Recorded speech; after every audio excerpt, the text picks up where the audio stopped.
Be here at LOHAS 10 because in so many ways, the LOHAS consumer is the heart of this megatrend of conscious capitalism, which is really the larger context in which the LOHAS trend is accelerating so very, very much. I'm going to reiterate a lot of the themes that have been coming up today, and one of them, of course, is this notion of the mainstream, this notion of the LOHAS ethos migrating to the mainstream. Very, very important, I think, in a lot of ways. But first, what the heck is a megatrend?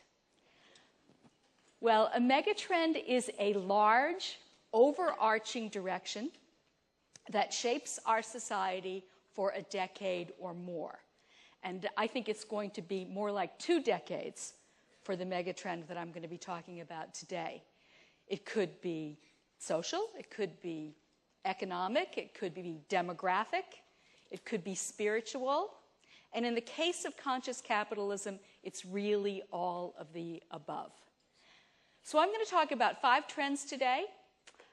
They are conscious capitalism itself, the power of spirituality and the way in which it is shifting from the personal to the organizational, the values-driven consumer, that's the 3rd one, which of course has a huge overlap with LOHAS.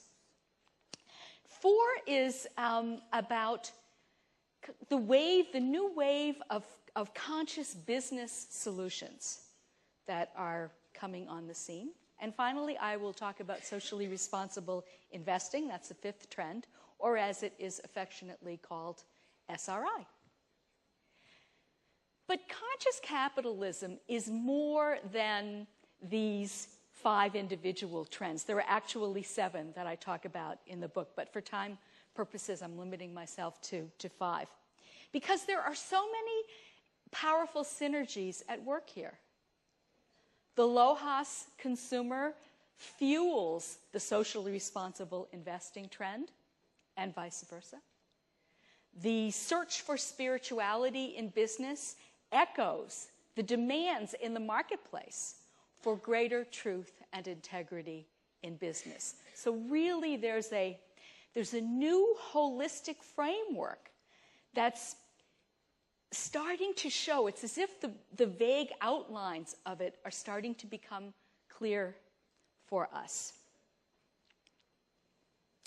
So conscious capitalism is a megatrend, but it's also a movement. It is a largely grassroots, complex, disparate, self-organizing movement of investors, of consumers, of activists, certainly, of visionary CEOs, of ordinary managers, and of executives. It is a movement to restore ethics and spirit to business after one of the most tumultuous periods in U.S. economic history.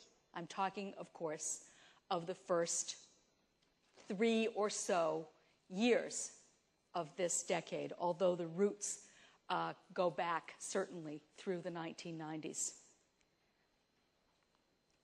Now, how could such massive change as the kind that I'm suggesting is already well underway happen? Back in the book Reinventing the Corporation, which was published in 1985, my God, I was 15 years old at the time. It's amazing. In that book, John Nesbitt and I proposed a very, very simple formula about social transformation, which said that social change usually happens when there is a convergence of new values, and economic necessity. You have to have both. Look at the example of hybrid cars. The early adopters, the LOHAS consumers, were motivated by their driving commitment to sustainability, They bought the cars.